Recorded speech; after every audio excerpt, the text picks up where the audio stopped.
Hello everyone. तो आज का वीडियो बहुत ही महत्वपूर्ण होने वाला, जो कि आप लोगों को फाइनल बोर्ड एग्जाम में पूछे जाएंगे। यही सब सारा प्रश्न जितना भी आप लोगों को बताया जा रहा है, सारा प्रश्न आप लोगों को फाइनल बोर्ड एग्जाम में आने वाले हैं। लेकिन ये वीडियो बहुत ही महत्वपूर्ण होने वाला आप लोग के लिए, ठीक है। जो कि आप लोगों का एग्जाम है वो 16 फरवरी को, यानी सामाजिक विज्ञान का होने वाला एग्जाम है, ठीक है। तो आप लोग इस वीडियो को पूरा जरूर देखिएगा, क्योंकि इसी प्रकार का सारा प्रश्न आप लोग को फाइनल बोर्ड एग्जाम में देखने को मिलेगा डिस्कशन, ठीक है। आप लोग को यानी कि प्रश्न पत्र जो रहेंगे इसी प्रकार का सारा आप लोग को देखने को मिलेगा। हूबहू आप लोग यहाँ पर सेट प्रश्न लिख रहे हैं, विषय कोड रहेगा और यहाँ पुस्तिका क्रमांक संख्या लिखे रहेंगे, ठीक है। आप लोग पूरा मिलान कर लीजिएगा, कहीं कटा छटा तो नहीं है यानी कि प्रश्न में, ठीक है। आप लोग पूरा मिलान करने के बाद ही आप लोग कॉपी पर आप लोग यानी कि लिखने के लिए स्टार्ट करेंगे। तो आप लोग को इस वीडियो को पूरा आप लोग देखना है, तभी आप लोग को सारा प्रश्न समझ में आने वाला, जो कि आप लोग को पूरा समझा कर डिटेल बाई डिटेल आप लोग को बताने वाले। जो सोशल साइंस का यानी SST जिसको बोलते हैं, सामाजिक विज्ञान का, आप लोग को बहुत ही महत्वपूर्ण प्रश्न जो लेकर आए हैं आपके बीच, ठीक है। तो चलिए आप लोग वीडियो में लास्ट तक बने रहेंगे, और चैनल पर नए होंगे तो चैनल को अवश्य सब्सक्राइब करेंगे डियर स्टूडेंट, ठीक है। क्योंकि आपसे 1 रुपया भी पैसा नहीं मांगा जा रहा है कि चैनल हमारे सब्सक्राइब करके पैसा दिए करिए। तो आप लोग को क्या जरूर लगता है, आप लोग चैनल पे नए होंगे तो चैनल को जरूर सब्सक्राइब करिएगा डियर स्टूडेंट, ठीक है। तो चलिए हम चलते हैं यानी प्रश्न की ओर। जो प्रश्न आप लोग को पूछा जा रहा है किस तरह से आप लोग को पूछा जाएगा, देखिएगा डिस्कशन। फर्स्ट क्वेश्चन आप लोग देखिएगा, संसाधन किसे कहते हैं, बताइएगा डिस्कशन। संसाधन जो बोला जाता है वो किसे बोला जाता है, सभी लोग बताएंगे। बहुत ही शानदार प्रश्न है, जो कि आप लोग को फाइनल बोर्ड एग्जाम में प्रश्न ये सब पूछे जाएंगे डिस्कशन। देखिएगा, संसाधन है वो किसे कहते हैं, बताइएगा डिस्कशन। आप लेकर फाइनल बोर्ड एग्जाम में सीधे आप लोग को पूछे जाएंगे। तो देखिएगा, संसाधन हम उसे कहते हैं जिस वस्तु के द्वारा यानी मानव अपनी जरूरतों को पूर्ति करता है, ठीक है। जो मानव है वो अपने जरूरतों को पूर्ति करता है, वो सभी संसाधन कहलाते हैं। यानी कि जो मानव जब हम लोग जो जरूरतों को जो पूरी करते हैं उसी को हम लोग क्या कहेंगे, संसाधन कहेंगे। जैसे आप लोग देख लीजिए, गाड़ी मोटर क्या हो गया, पहले हम लोग पैदल चलते थे, उसके बाद हम लोग गाड़ी मोटर क्या संसाधन है, ठीक है। इसलिए हम मानव को जो जरूरतों का जो पूर्ति करते हैं उसी को हम लोग क्या कहते हैं, संसाधन कहते हैं। बस याद रखिएगा आप लोग। इसका साधारण भौतिक एवं जैविक दोनों तरह से हो सकते हैं। इसको जो संसाधन है वो भौतिक एवं जैविक दोनों तरह से होते हैं। जैसे कि भूमि, मृदा, जल, खनिज का भौतिक संसाधन है, ठीक है। क्या है, भौतिक संसाधन है जो मानवीय आकांक्षाओं को पूर्ति संसाधन बना देते हैं। क्या यानी कि मानवीय को आकांक्षाओं की जो पूर्ति है वो संसाधन बना देते हैं। बस इसी प्रकार का लिखना है। सारा प्रश्न लघु दीर्घ उत्तरीय प्रश्न है, जो सब्जेक्टिव प्रश्न आप लोग को फाइनल बोर्ड एग्जाम में पूछा जाएगा। तो आप लोग से रिक्वेस्ट है कि वीडियो में पूरा लास्ट तक जरूर बने रहेंगे। चलिए नेक्स्ट प्रश्न को हम चलते हैं। नेक्स्ट प्रश्न आप लोग आ जाता है बहुत ही शानदार प्रश्न, जलोढ़ मिट्टी के बारे में लिखे। जलोढ़ मिट्टी होती क्या है, बताइएगा। जलोढ़ जो मिट्टी है वो होती क्या है, बताइएगा आप लोग। जलोढ़ मिट्टी हम लोग उसको बोलेंगे जो पानी से यानी बहकर जो मिट्टी आता है, जिसको भुरभुरा मिट्टी कहते हैं, ठीक है। जो पानी के साथ बहकर मिट्टी को आता है उसी को हम लोग क्या कहते हैं, जलोढ़ मिट्टी कहते हैं। पाया कहाँ जाता है, तो बिहार में भी पाया जाता है, ठीक है। पंजाब में भी पाया जाता है, हरियाणा में पाया जाता है, उत्तर प्रदेश, सभी जगह ये सब प्रश्न यानी कि ये सब मिट्टी है, जलोढ़ मिट्टी, उसे यहाँ पाया जाता है। देखिए यहाँ पर कह रहा है, यह देखिए यह हो जगह यानी कि मृदा हो जाएगा, ठीक है। यहाँ पर लिखा गया मिर्चा, यहाँ पर यह मृदा नदियों के द्वारा लाई जाती है। मृदा जो है नदियों के द्वारा लाई जाती है। जो मृदा धान तथा गेहूं में एवं दाल के लिए उपयुक्त मिट्टी माना जाता है। ये क्या है, दाल गेहूं के लिए उपयुक्त मिट्टी माना जाता है। जैसे जलोढ़ मिट्टी बिहार में, पंजाब में, हरियाणा में, उत्तर प्रदेश में, पश्चिम बंगाल में, केरल में, राज्य में ये सब मिलते हैं, ठीक है। आप लोग ध्यानपूर्वक सभी प्रश्न को रट लेंगे, घोर कर पी जाएंगे ट्यूशन, क्योंकि फाइनल बोर्ड एग्जाम में इसी तरह का सारा प्रश्न आप लोग को हूबहू देखने को मिलेगा ट्यूशन, ठीक है। चलिएगा नेक्स्ट प्रश्न हम लोग देखते हैं। नेक्स्ट प्रश्न बोला जा रहा है ट्यूशन बहुत ही शानदार, हरित क्रांति किसे कहते हैं, बताइएगा। बहुत ही शानदार प्रश्न है, सभी लोग ये सब प्रश्न को आप लोग करेंगे डिस्कशन। बताइएगा, हरित क्रांति किसे कहते हैं, बताइएगा। हरित क्रांति किसे कहते हैं, हरित क्रांति तो हम लोग उसे बोलते हैं जिस पद्धति के माध्यम से कम भूमि की सिंचाई यानी उर्वरक, अत्याधुनिक के मशीन तथा उत्तम बीज के द्वारा फसलों का क्या किया जाता है, तो उत्पादन किया जाता है डिस्कशन। सभी लोग ध्यानपूर्वक सुनेंगे और नोट कर लेंगे डिस्कशन, ठीक है। ये सब प्रश्न को घोर कर पी जाएंगे, क्योंकि आप लोग को फाइनल बोर्ड एग्जाम में यही प्रश्न आ रहा है डिस्कशन। मेरे से लिख लीजिए 100% डिस्कशन, यही सब सारा प्रश्न आप लोग को आने वाला है। जितना भी प्रश्न आप लोग को बताया जा रहा है सभी को घोर कर पी जाएंगे ट्यूशन अभी से, सभी सारा प्रश्न को, ठीक है।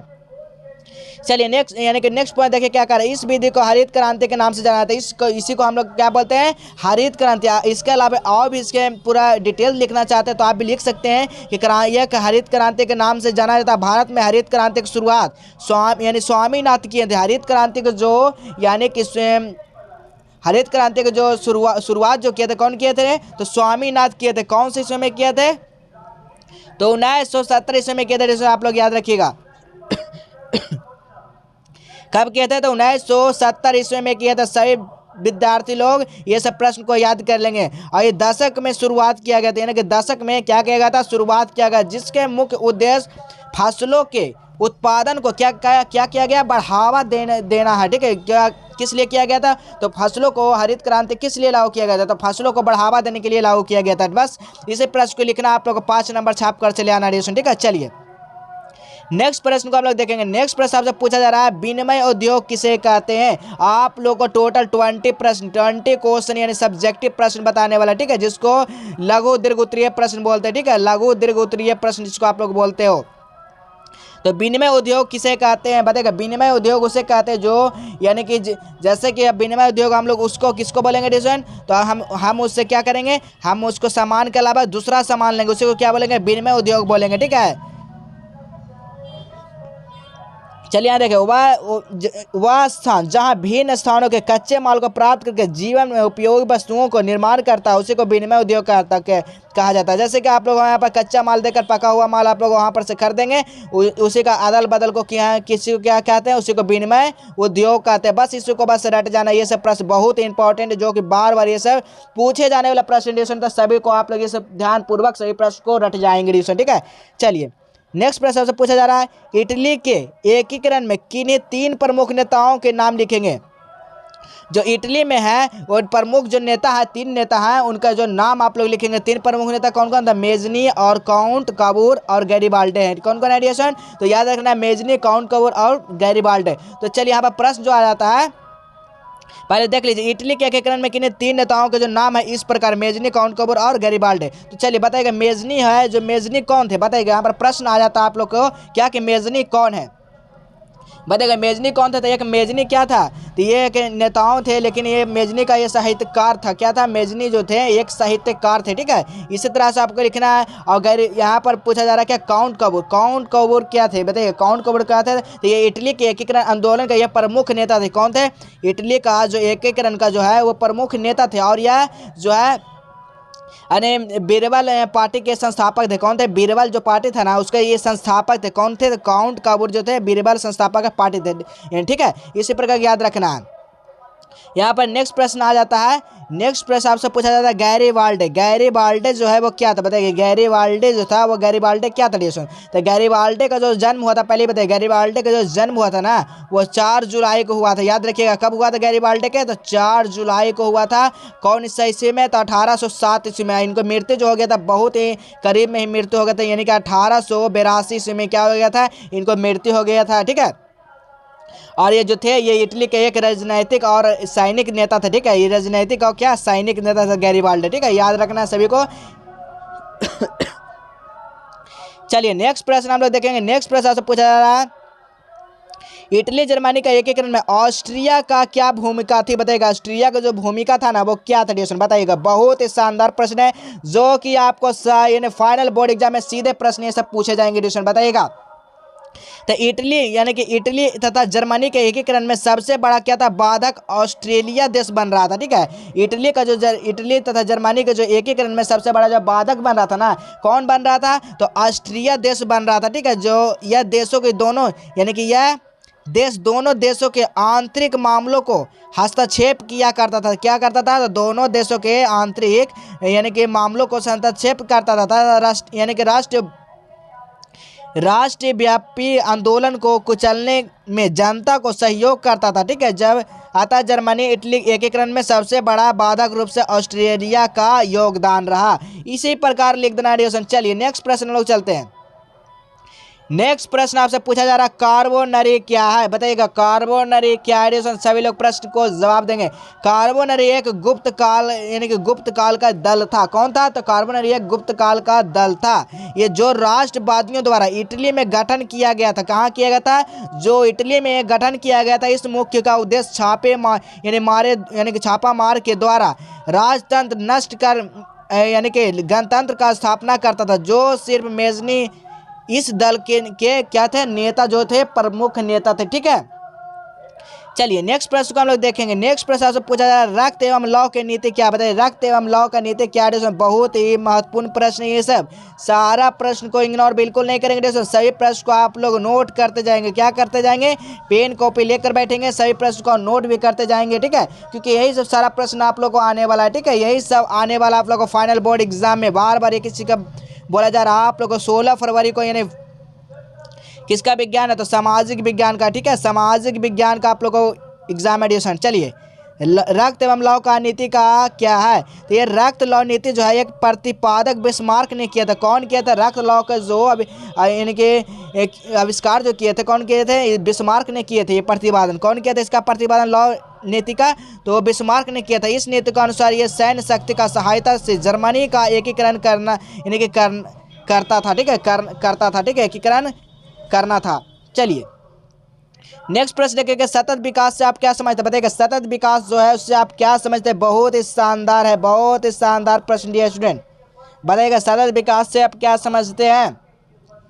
तो ये सतत विकास एक ऐसा विकास है जो हमारी यानी कि हमेशा जारी रह सके, टिकाऊ बन सके, उसी को हम लोग क्या कहेंगे, सतत विकास, यानी कि सतत, ठीक है, यानी मिलजुल कर जो होता है विकास, उसी को सतत विकास बोलते हैं, उसे सतत विकास कहते हैं। सतत विकास में केवल वर्तमान पीढ़ी नहीं बल्कि आने वाले पीढ़ियों को इसमें क्या किया जाता है, विकास किया जाता है, ठीक है, इसमें आने वाले पीढ़ियों को भी क्या किया जाता है, विकास पर ध्यान रखा जाता है, ठीक है। चलिए नेक्स्ट प्रश्न आपसे बोला जा रहा है, बहुत ही शानदार प्रश्न जो कि आप लोग को फाइनल बोर्ड एग्जाम में इस बार आने का चांस बहुत ही ज़्यादा 99% ठीक है। ये सब अगर प्रश्न आप लोग को याद रहता ना तो आप लोग हल्का मचा के आ जाओगे ऑडिशन 95 यानी कि 90+ तो आप लोग स्कोर करके रहे आओगे अगर ये सब प्रश्न को आप लोग रट जाते हो ऑडिशन, ठीक है। चलिए बताइएगा मुद्रा विनिमय प्रणाली क्या है, बताइएगा मुद्रा विनिमय प्रणाली क्या है। तो मुद्रा विनिमय उसी को बोलते हैं जो मुद्रा देकर उससे क्या किया जाता है एडिशन, सामान लिया जाता है, ठीक है। जैसे आप लोग दुकान में जाते हो तो पैसा देकर कुछ क्या सामान खरीदते हो, उसी को क्या बोला जाता है, मुद्रा विनिमय प्रणाली, ठीक है।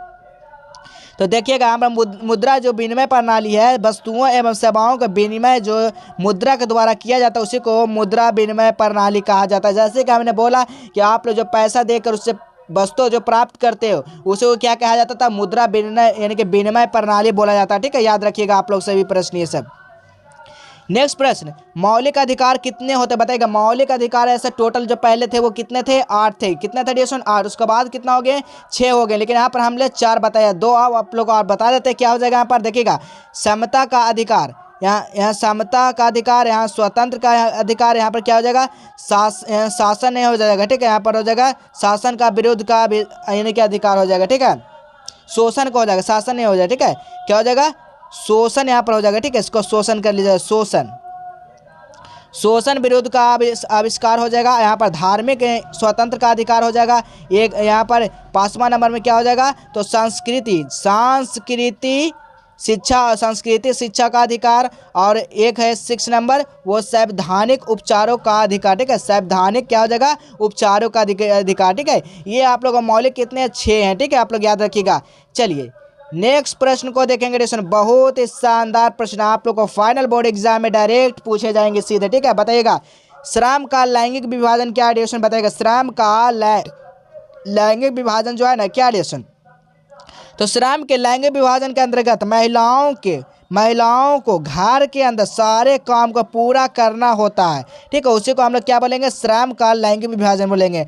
तथा पुरुषों को घर से बाहर सारे कार्य को सौंपा गया था, यही को हम लोग क्या कहेंगे श्रम का लैंगिक विभाजन कहेंगे। यानी कि महिलाओं को जो है वो सिर्फ घर में काम करना है और पुरुषों को घर से बाहर काम करना है, इसी को हम लोग क्या बोलेंगे श्रम का लैंगिक विभाजन बोलेंगे। एडिशन आप लोग ये सब प्रश्न बहुत ही इंपॉर्टेंट है एडिशन, ये सब प्रश्न को अगर इग्नोर करते हैं तो आप लोग लॉस में बहुत जाने वाला एडिशन, इसीलिए आप लोग को बोला जा रहा है कि आप लोग वीडियो को शुरू से लेकर अंत तक जरूर देखेंगे, बहुत ही खास वीडियो है ये वीडियो एडिशन, ठीक है।